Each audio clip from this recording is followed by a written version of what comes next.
Hello students, welcome to my channel Maths with Manu. Today we will discuss about some problems that are based on probability. So let's start our first question. Two dice are thrown, then find the probability. Then the sum is 7 and the same number on both dice and sum is greater than 11. So students, what are the sample space when we toss two dice at a time? So students, let us suppose that first of all we throw one dice and we get one. Suppose that you get one every time.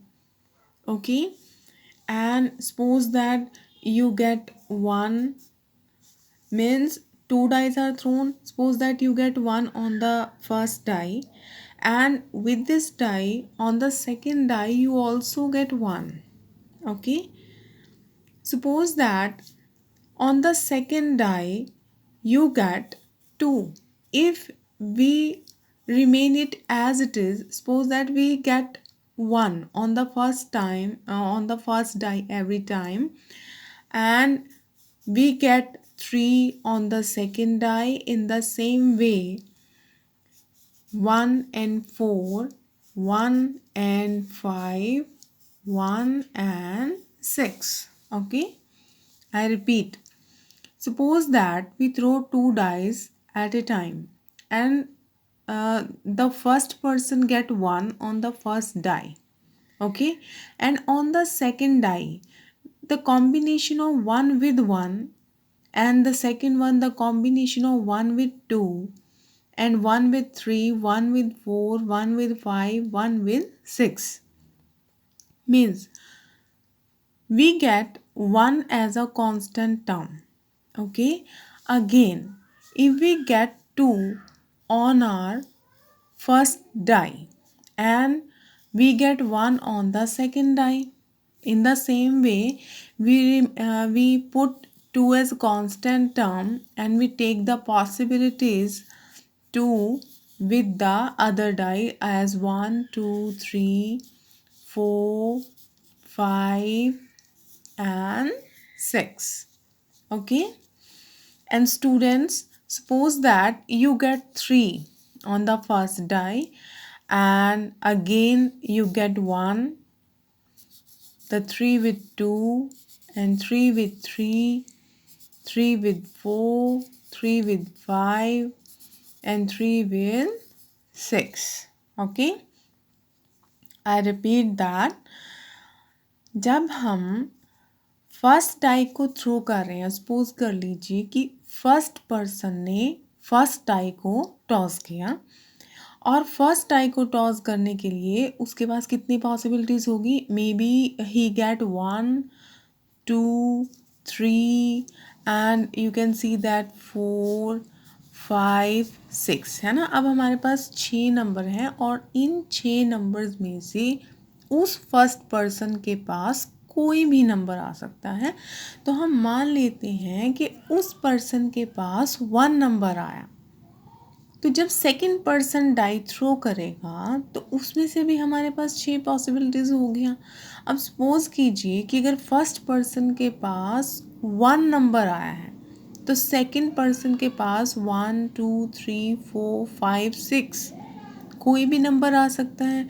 और इसी तरह अगर हम ये मान लेते हैं कि फर्स्ट पर्सन के पास 1, 2, 3, 4, 5, 6 में से कोई भी नंबर आया है, तो मान लीजिए कि सेकंड पर्सन के पास उन सब में से 1 कॉम्बिनेशन ही आया। ओके, ऐसे।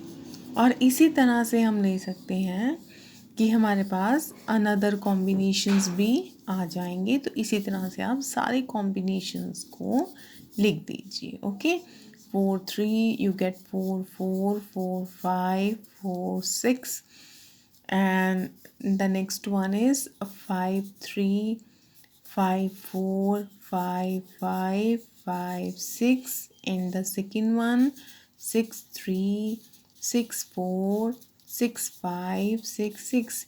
In this way, you get total 36 numbers in your table. Okay, students.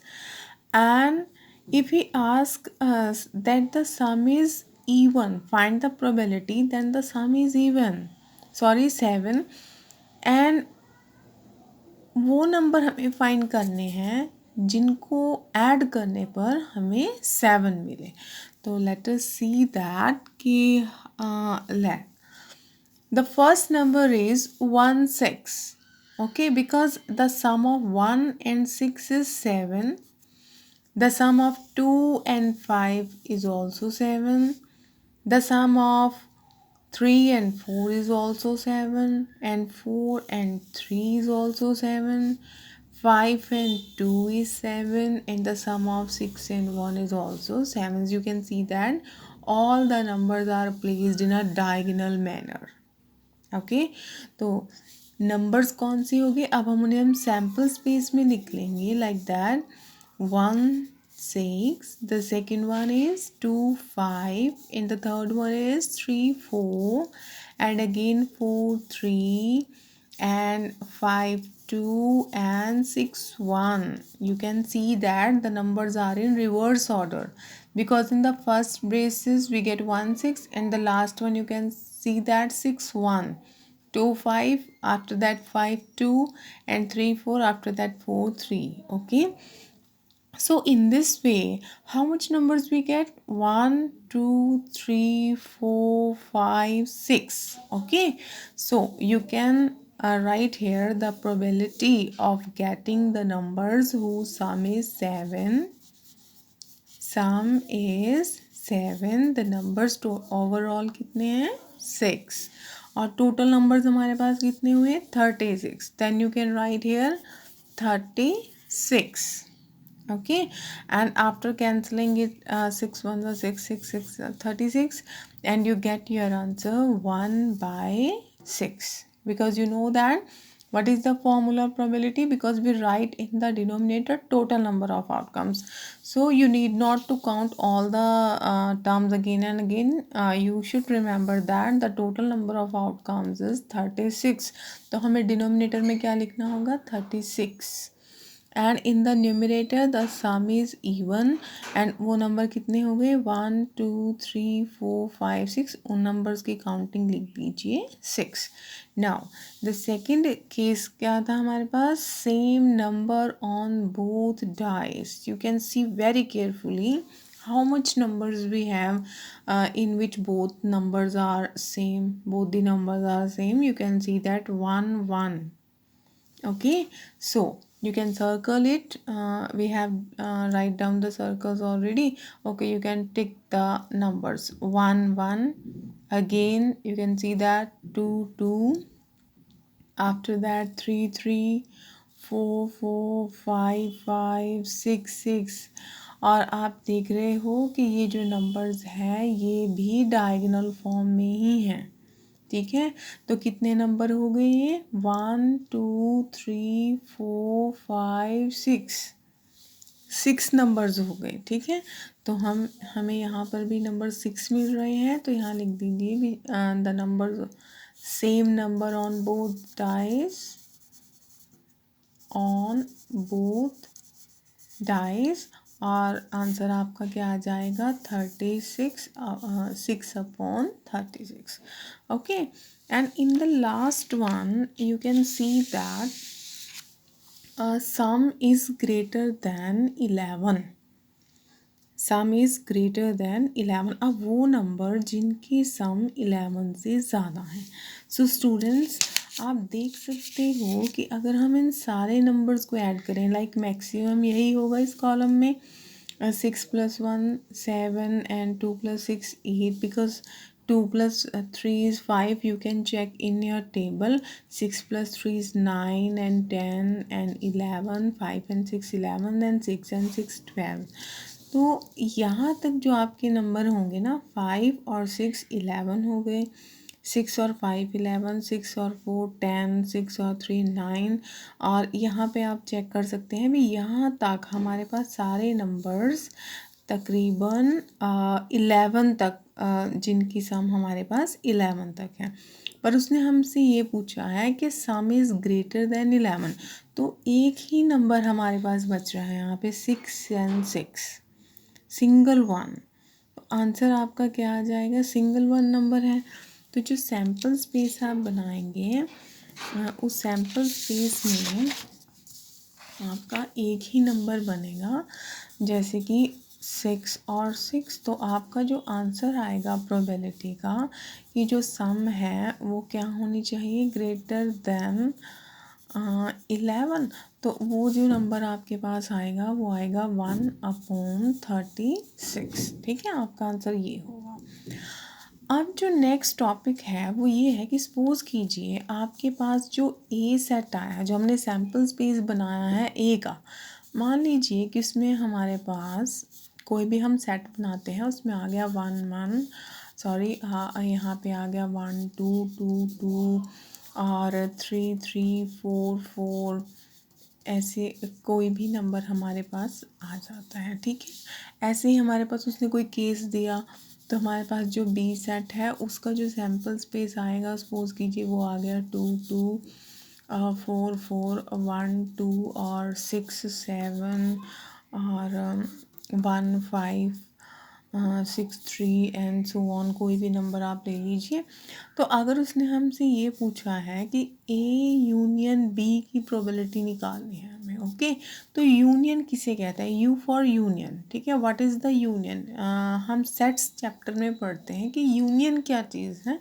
Union में क्या होगा कि जैसे आपके पास एक सेट है ए और एक सेट है बी, जो भी सैम्पल स्पेस आपके बनेगी किसी भी क्वेश्चन में, तो उनमें से आपने देखना है भी क्या नंबर यूनियन में हमने सारे के सारे नंबर्स लिखने हैं, कोई भी नंबर रहना नहीं चाहिए।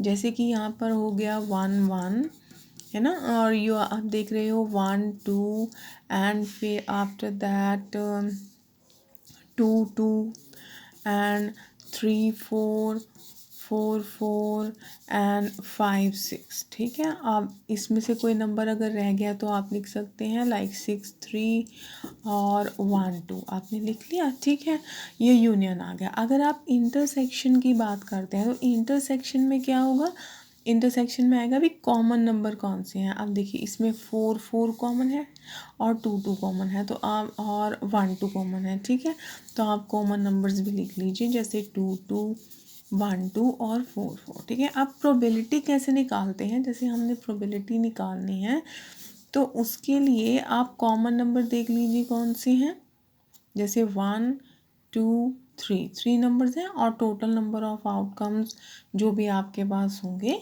वो भी निकल जाएंगे।